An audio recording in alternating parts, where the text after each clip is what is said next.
अगर आप अभी अपने ऑफिस में बैठे हैं और आसपास सन्नाटा है तो एक छोटा सा काम कीजिए।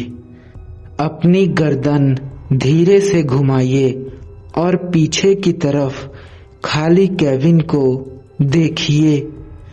क्या वहां की लाइट हल्की सी झपकी?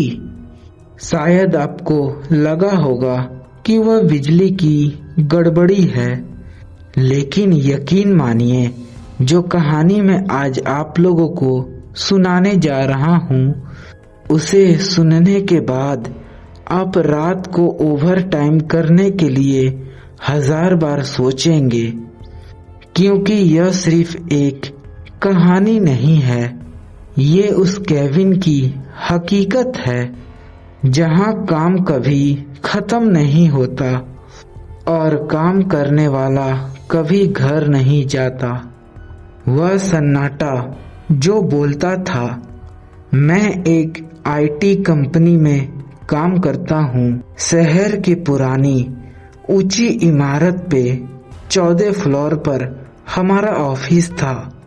दिन के वक्त वहाँ सैकड़ों लोगों की भीड़, कॉल्स की आवाजें और कीबोर्ड के कच कच में सब नॉर्मल लगता था।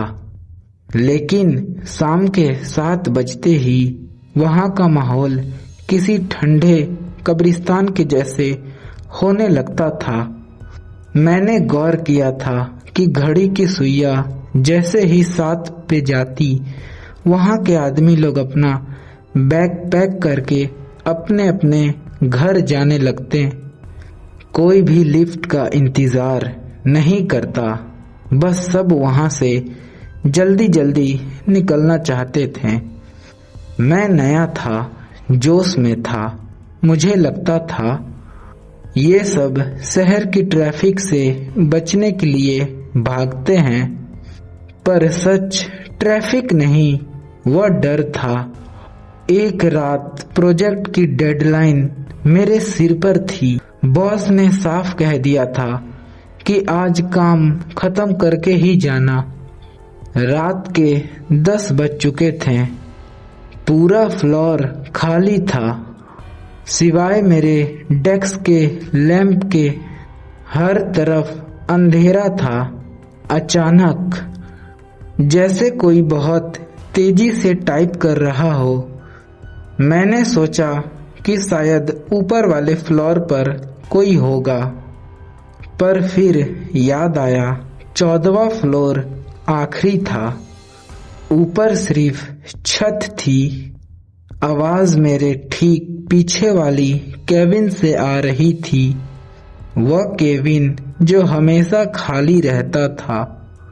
वहां की धूल साफ गवाही देती थी कि सालों से वहां पे कोई बैठा नहीं था। मैंने हिम्मत जुटाई और फिर अपने मोबाइल का टॉर्च ऑन करके वह केबिन की तरफ बढ़ा। जैसे ही मैंने केबिन का वह कांच वाला दरवाजे को धक्का दिया, मेरी रूह कांप गई। केबिन का कंप्यूटर अपने आप चालू था।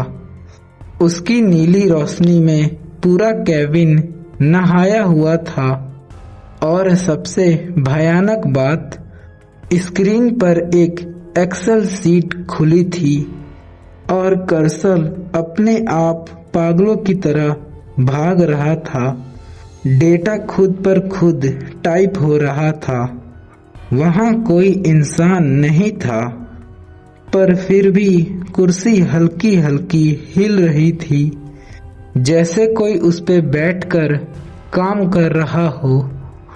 फिर मैंने तुरंत एचआर को फोन लगाया।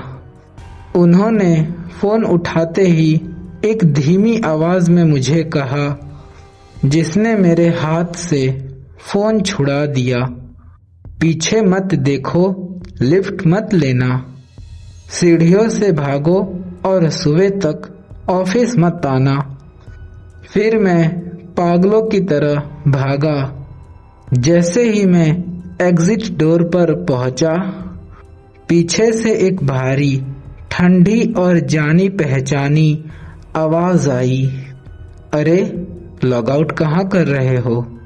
क्लाइंट का काम अभी बाकी है। वह आवाज वह मेरे सीनियर टीम राहुल की थी।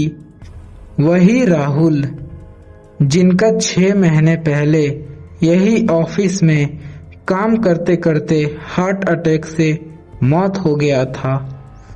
उनके मरने के बाद भी कंपनी ने अपना प्रोजेक्ट बंद नहीं किया था और शायद राहुल ने भी नहीं। अगले दिन जब मैं दबी आवाज में अपने सीनियर से पूछा तो उन्होंने जो बताया वह रोंगटे खड़े कर देने वाला था। राहुल एक वर्कहॉलिक थे। उनकी आखिरी रात भी यही डेडलाइन को पूरा करने में बीती थी। कहते हैं कि एम्बुलेंस आने तक उनके हाथ कीबोर्ड पे चल रहे थे। तब से जो भी रात को यहाँ पे रुकता है उसे राहुल अपना असिस्टेंट बना लेता है। फिर 2 हफ्ते बाद मुझे लगा कि वह मेरा रहम था। मैं फिर एक रात रुका।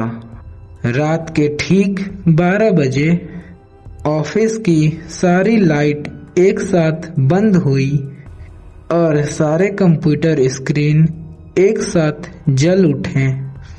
हर स्क्रीन पे लाल अक्षरों से लिखा था, कंप्लीट द वर्क।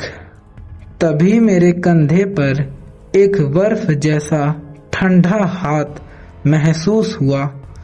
फिर मैंने मुड़कर देखा तो वहां पे राहुल खड़े थे। उनकी आंखें पूरी तरह काली थी और चेहरे की खाल ऐसे लटक रही थी जैसे जल गए हों। उनकी उंगलियां लंबी और नुकीली हो चुकी थी। उन्होंने मेरे आंखों में देखते हुए फुसफुसाया कि तुमने अभी फाइल सेव नहीं की। मैं वहीं पे बेहोश हो गया। अगले दिन जब सुबह स्टाफ आया तो मैं अपने डेस्क पर मिला। मेरी आंखें खुली थी पर मैं कुछ बोल नहीं पा रहा था। डॉक्टर ने कहा मुझे सदमा लगा है, पर असली सच मेरे लैपटॉप के स्क्रीन पे था। पूरी रात में ना जाने में कैसे वह 500 पन्ने का कोडिंग पूरा कर दिया था, जिसे करने में महीनों लगते। और वहाँ आखिरी पेज में लिखा था, अब हमारी शिफ्ट खत्म हुई, कल रात फिर मिलेंगे। अब आज की हकीकत, आज भी मैं जब अपने घर में संडे को छुट्टी लेकर रहता हूँ तो मेरे लैपटॉप का कीबोर्ड अपने आप बजने लगता है। शायद राहुल अभी भी मुझे बुला रहे हैं। तो यह कहानी यहीं समाप्त होती है। तो कहानी आप लोग को कैसा लगा आप लोग कमेंट बॉक्स में बता दें, ताकि अगली कहानी मैं इससे भी डरावनी ला सकूं। तो आज के लिए इतना ही। मिलते हैं नेक्स्ट वीडियो में। Bye bye.